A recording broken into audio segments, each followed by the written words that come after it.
Wel, mijn laatste zin, Guy. Ik ga hier de 3 gasten voorstellen en dan zeg ik welcome to Today at RoboCup en dan mag de...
Good evening, ladies and gentlemen. If everything goes well, we should be live now for our first episode of Today at RoboCup. It's going to be our daily talk show of the events happening here at the RoboCup in Montreal.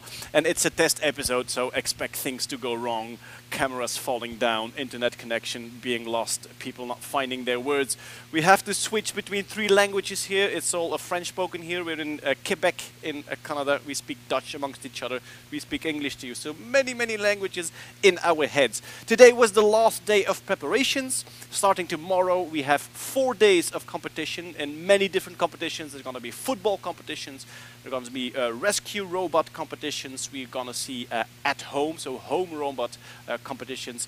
A lot to see, a lot to talk about, and starting tomorrow evening, we will tell you all about what is happening. But today we look forward at the games that will be played tomorrow and how the preparations were. I have got 3 guests here for today's talk show. This is René van der Molengraft from Tech United Eindhoven. He's going to talk about the Mid-Size League. It's a football competition for robots on wheels that are about 1 meter high, half a meter high, something like that. Okay, and then we have Yosha, who will be talking about the at-home competition. These are household robots, robots that have to walk around the house, help around. And then we have Stefan from the University of Twente. He's going to talk about the Small Size League. These are also robots on wheels, but they are quite small, and it's a very fast. It's a very fast game. I think we will see some footage of this in well, the clips we're going to show you later. So welcome everyone at Today at RoboCup.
So that was an impression. All these shots were taken. Today people are preparing in the different competitions. We've seen many different things there. We've also seen the household robots preparing there.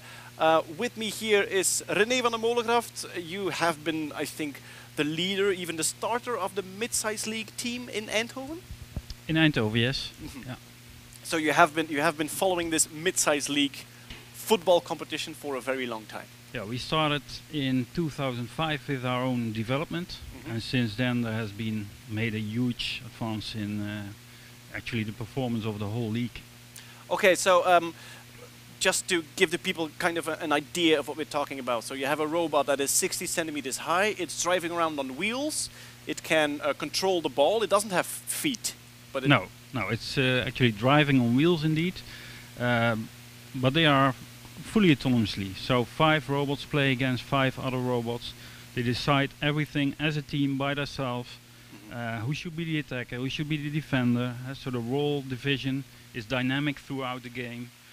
So basically, yeah, it's like real soccer where you have to play as a team. And the things that we developed, especially in the mid-size league over the past years, is the ability to do passes in the team. That's something that started around 2012, and we have been spending, let's say, 5 years to get that right. And now you see that basically all teams are at the level that they can really do, yeah, like real soccer gameplay with passing combinations, even passes in the open space in the field, and it's starting to look more like real soccer by the year. So it's becoming more and more of a tactical competition where you have to program the robots that they take the right positions. So with a few passes you can have the exact right position in front of the goal to score that goal. Yes, and that's actually also one of the current developments still, that we are improving, let's say, what we call the pass handler. The ability to do the passing among the team players, and especially this year is really interesting because the field has become bigger in size, and that means that actually there is more room for the ball to do the work, just like in real soccer. So the ball should have a speed that you cannot just drive after it with the robot and still catch it. No, the ball is going too fast, and a bigger field actually facilitates that. Not only the field is bigger, the goals are bigger too, I've seen. Yeah, that's maybe some sort of a little drawback that we have. So I expect there will be more goals because still shooting is one of the main weapons of many teams. Yeah, and if the goal is bigger, it's obviously becoming harder for the goalkeeper to try to catch all those balls, which in the past was quite simple because the robot was relatively big compared to the size of the goal. And okay, that's becoming more now like real soccer as well.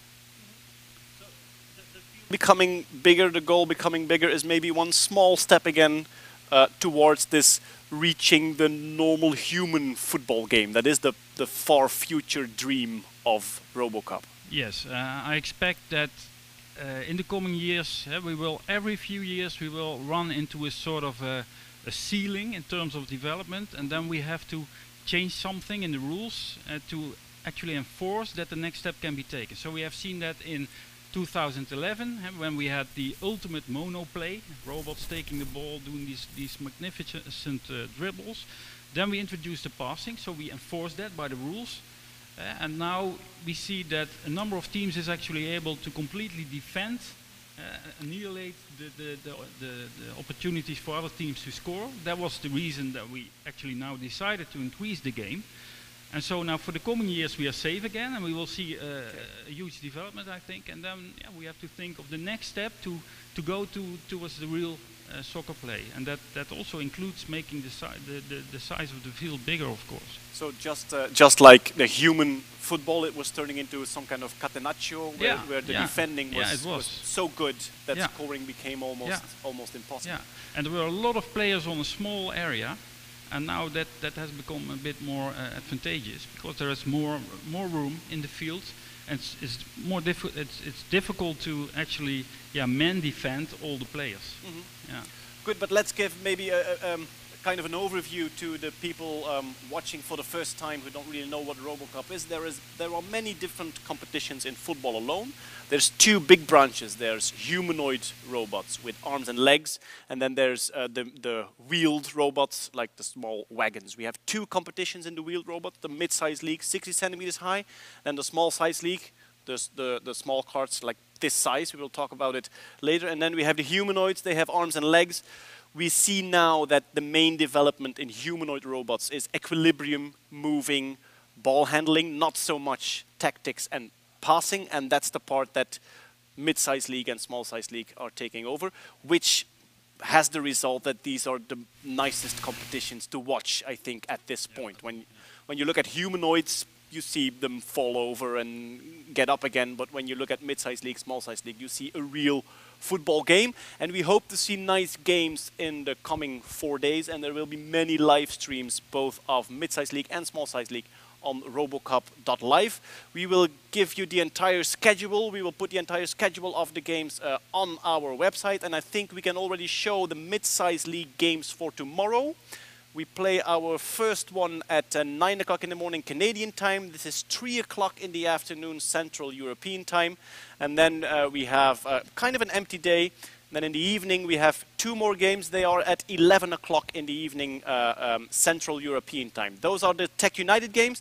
There's another Dutch team here, ASML, a big chip manufacturing company in Eindhoven, and I think it's the first time they are also at the RoboCup, the ASML Falcons. No, it's not their first time, but they are definitely trying to catch up with the teams that have been playing already for a longer time, and so you could say they are now sub-top, at least they were like that in the last year, so we have high expectations that they can really come in the group of the best teams in this league. Yeah. And very interesting because they are basically an industrial based team.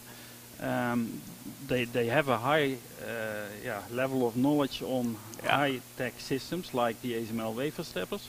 And as we experienced when we started in 2005, lots of that knowledge you can actually also use in robotics.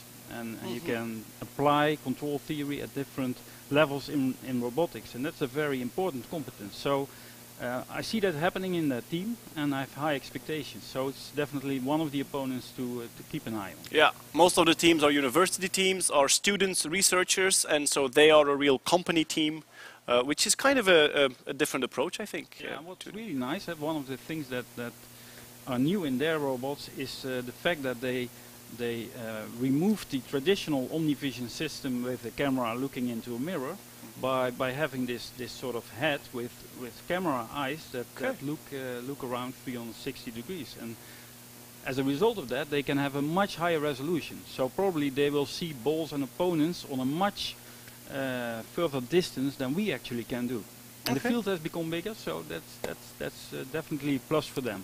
Yeah, looking forward to their first games. They will also be on the website. And I'm looking at the director now. I think all the other games will be live streamed too, or will it only be the Dutch teams? Yeah, probably we will show the entire competition so people can watch the other teams too. I think the strongest teams are still Gambada from Portugal and Water from China. Yes. Okay, yes. So those are the teams to watch and that we will probably see in the finals against Tech United, because you are at this point defending world champion? No. So China we lost won the finals, last year. so we have been in the finals for 10 years in a row. We became world champion 3 times now. It seems that the even years are better for us. Okay, so this should be this should be the Dutch year again. It could be. Okay, it could be. Okay, that's good. We're looking forward to it. Starting tomorrow, so at 3 o'clock you can start watching the first game on our live stream. And we will be back, of course, at 10 o'clock Dutch time with another Today at RoboCup to also talk about this game and the other games that have been played until that time in the competition. Good. Apart from the mid-size league competition, we also have the small-size league competition, and with us is Stefan from the University of Twente.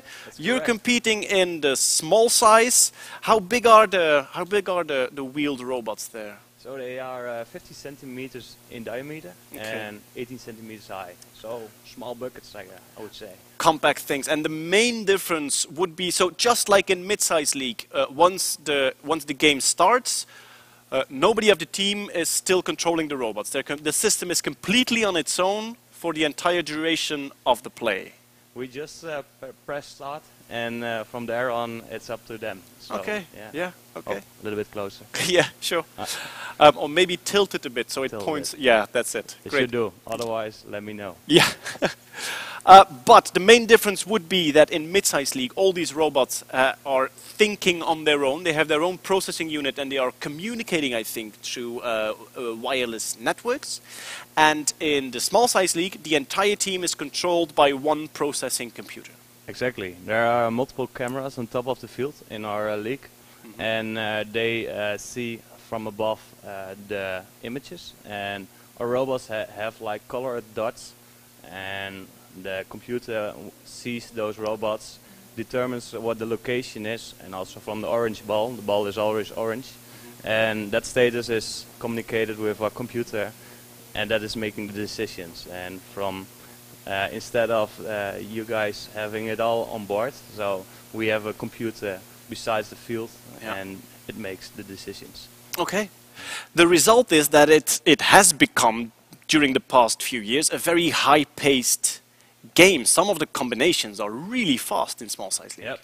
So that's also the goal of this tournament. There are multiple disciplines, and where you guys are trying to pack everything in one robot, we have some more space with the computer besides the robot, with more computer power, of course, and not on a battery.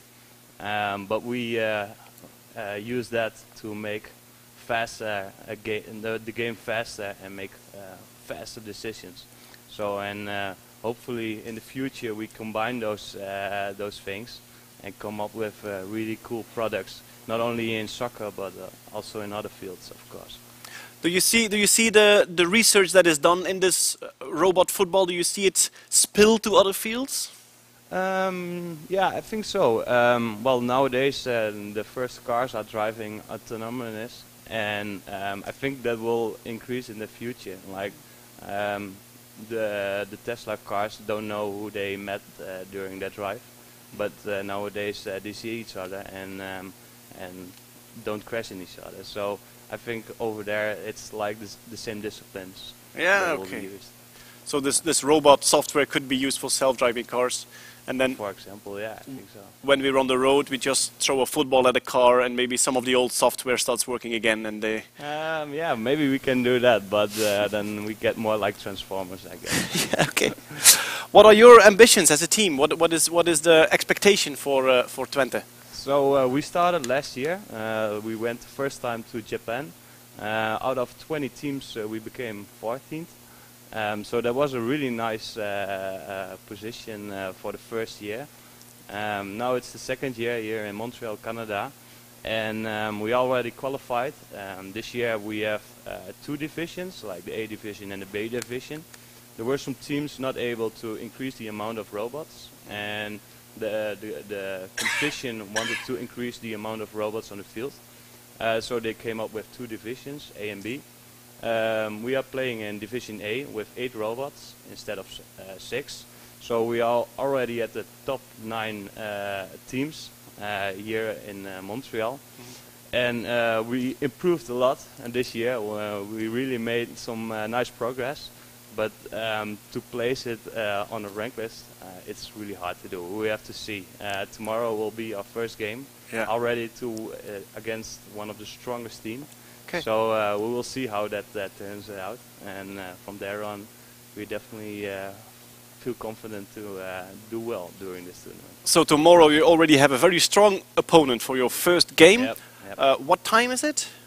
It's 11 o'clock local time, and that would be 5 o'clock in the Netherlands. Let's see, 11 would be 5 o'clock, yeah. So 5 o'clock tomorrow afternoon is the first game of the small size league of Twente. Yep. And we will also put the live stream on robocup.live, so people can watch the game there and see how you're doing against a very strong opponent. Yeah, I hope people enjoy watching it. Yeah, especially enjoy the fast game, because I think when you're programming the tactics, you already, I think you are calculating two steps. Like you're looking at not at the path of the ball straight to the goal, but already the path to another player and then to the goal, right? Exactly. Yeah, and the more steps ahead you plan, the better. But also the more difficult it is.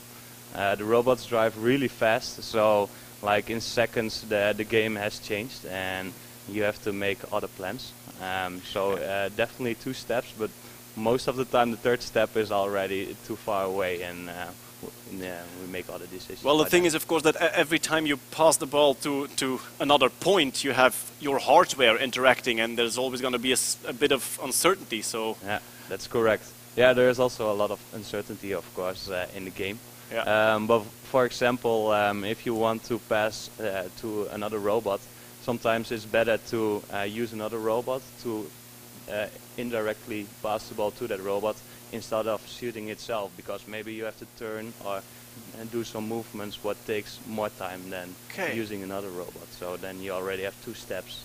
And that's all in the software, the calculations, like what time does it take me to turn, what time would it take me to take another path, everything like that. Yeah, and then you make the best decision. Also to see like how dangerous it will be to use another robot. Sometimes you don't want to play the ball through the whole field, of course. Yeah. So yeah, all those decisions are taken into account. You've got a risk analysis of the path that you follow. Yeah. Just like in real football, Yeah, like what exactly. football players Yeah, do. we try to use our knowledge in like usual soccer and implement it in our robots. Yeah. Ah, you play. Well, we started calling it meat football here at Meat RoboCup. football. Oh, nice. Because of course there's many nations here. There's I think over almost 4,000 participants. So we have people from Germany and Brazil and Mexico and everywhere. So there was a lot of watching the regular World Cup, and so we have robot football and then we have meat football. And you play meat football yourself. Yeah, I play meat football definitely. Okay, yeah. okay. I never thought about it, but yeah, I did. and you can use your experience in the definitely in the small side league. Yeah, just like a normal football, playing as fast as possible to another player is also useful in our games. So, yeah. There was an experiment. I think it was 4 years ago. There was an experiment at the RoboCup where they had put headphones on human players and blindfolds. Oh, really? And so the computer was controlling them just by telling them what to do. So it would say forward, forward, forward, left, left, left, and then kick. And they had no idea of where the ball was. They just had to follow the orders there. And so that was kind of software controlling the meat footballers. I see. And see if it worked better. That's interesting. It didn't work better yet. But we're getting there. We're getting there in the end. Still work to do. Yeah, absolutely. Good, Joscha, we're going to talk about the at-home league in a minute. But first, let us take a look at the preparations of the junior league. This was the final day before tomorrow the games start. And I think a very nice part was that a few hundred secondary school students just poured into the hall with their own creations, their own little robots. They have small rescue robots, they have small football robots. They basically do most of the competitions that we have here in the regular RoboCup on a small size, on a small table and everything like that. And there were amazing creations. I think we have some footage of it. There we go. So these are all the secondary school students. They are between 12 and 18 years old, unpacking their robots and getting ready for that competition that also starts tomorrow. They are very creative sometimes. We have seen some very beautiful robots, 3D printed part, very colorful things. And I was talking to one of the organizers of the junior RoboCup, and one of the great ideas, I think, is that after 2 days of competitions, they mix the teams, and they will just take a team from Iran and Mexico and Holland and put them together and make them develop a new solution with people they haven't met yet, and get this teamwork done there, which I think is an absolute brilliant idea. We went to interview some of these teams, some of these robot teams. They were getting their rescue robots ready for the competition that is starting tomorrow, and here they are. So final day before RoboCup starts tomorrow morning, and now also the junior leagues have arrived. These are students of secondary school, and they can compete in either soccer competitions or rescue competitions, and all the rescue teams are right here in this corridor. Is this a rescue robot? Yeah, it is.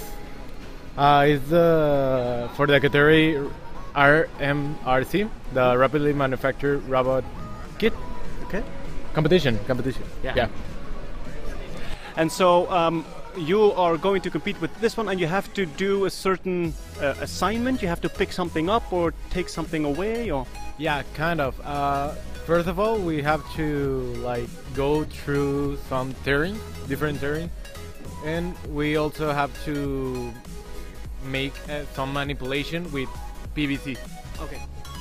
And so this is the robot. What competition will it be in? The Rapidly Manufactured Rescue League. What platform did you work on? What's the microcontroller? It's actually called the Udo x86 Ultra. So it's a x86 single board computer. It's much more powerful than like a Raspberry Pi or something like that. We have this robot's actually got 4 cameras, so one each side.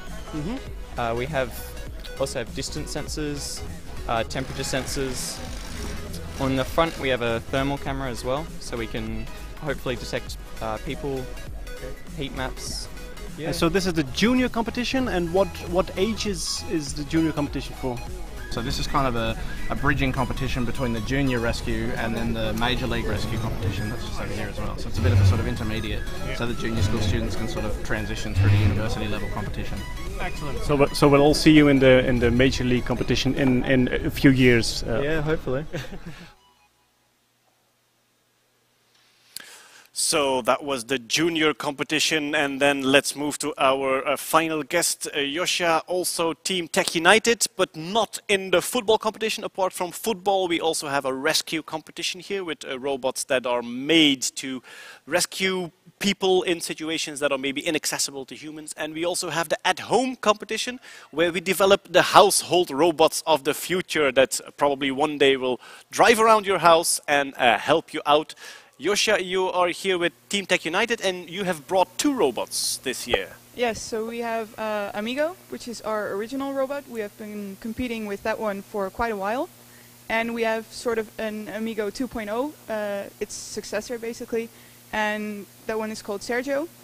But Sergio does not have operational arms yet, so a lot of the challenges will be done with Amigo. Okay, and so in the future you would probably move completely to Sergio, and Amigo would be retired Yes. and sent to the retirement home of robots. Where it can be taken care of by Sergio. By humans, Or maybe. by humans, That yes. would be the irony, humans taking care of the household robots. I would Well, love... that's basically already happening right now, right? That's what happens, right? That's yeah. Yeah. Look at my owners. That's what they think all the time.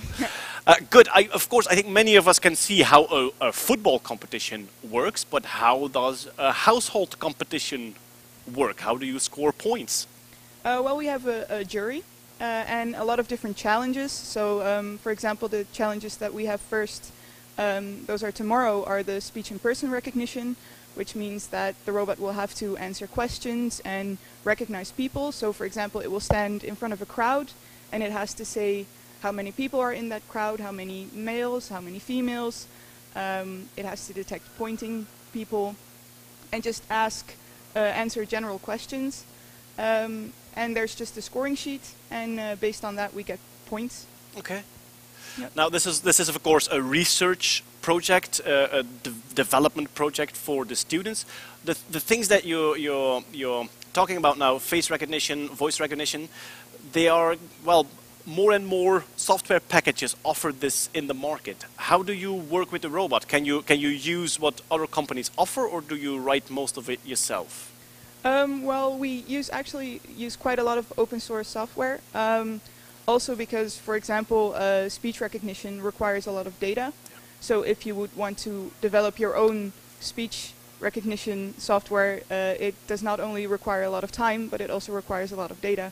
And companies generally have a lot more of that than a university does.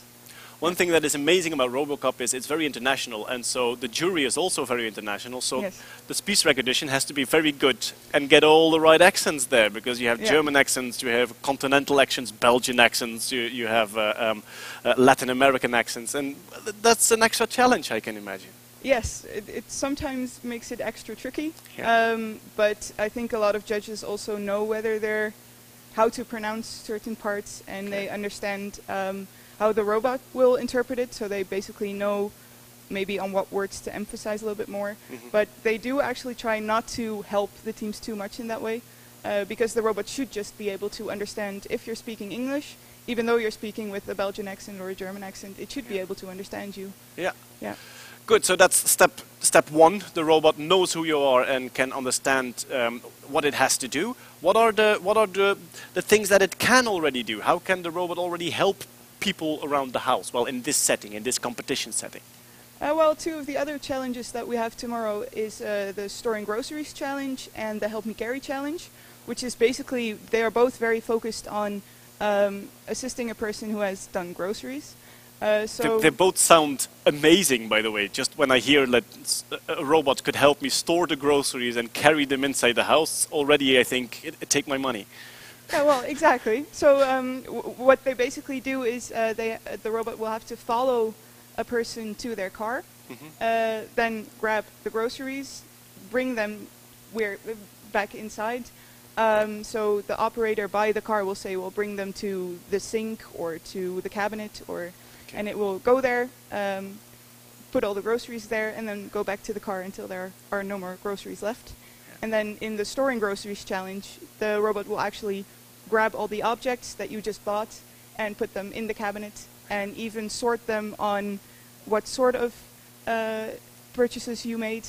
So put foods with foods and put, like that, so fruits with fruits. Yeah, amazing. And so that's already a challenge that you will do tomorrow? Yes. Do you know at what time, roughly?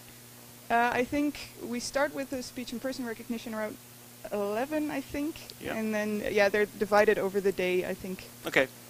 There's probably not going to be a live stream of the at-home competition, but we hope to have some footage that we can show here at the Today at RoboCup live stream at, 10 o'clock Dutch time. Same thing for you, so it's 4 days of competition, and then Thursday you know where you ended in the chart. And what are your dreams? What are your goals? Well, the dream is always to become first, right? Is it possible to be champion?